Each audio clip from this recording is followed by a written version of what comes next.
All right, welcome back to another edition of Solving Problems for Sellers that they did not necessarily know that they had. So let's look at this property. This is 2600 Welty Street in McKinney, Texas.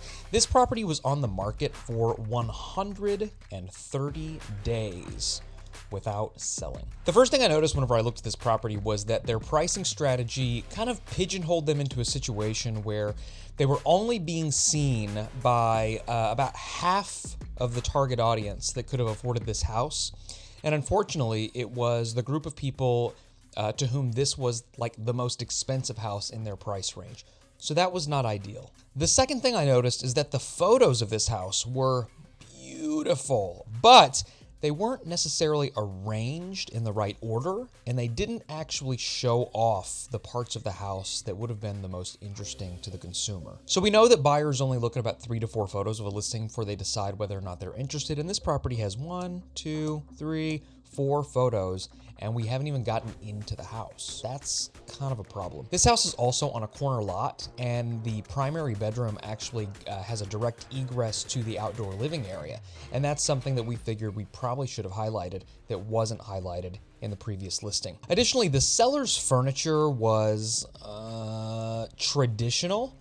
And while that's fine, it wasn't showing up great in comparison to the staging in the other houses in the neighborhood. Finally, whenever I looked at the property's property description, I realized that it was really just a restatement of the facts about the property. It talked about the address, how many bedrooms it had, what rooms it had, how many garage spaces it had, and what school district it was in. The problem with that style of property description is that it lights up the wrong part of the brain for sales. It has the potential to cause something called analysis paralysis, because logic makes us think, but it's emotions that make us act. And so we have to write a property description that evokes more emotion than what this property description does. So how did we fix this? The first thing we did was we increased the price. A lot of people come in here and say, oh, you just reduced the price, that's how you got it sold. No, actually, in this case, we increased the price to get the house into a price range where we knew that there would be more interested buyers with the capability of purchasing this property. The second thing we did is we changed the photo strategy to where it showed off those important parts of the property, like the fact that it was a corner lot, for example,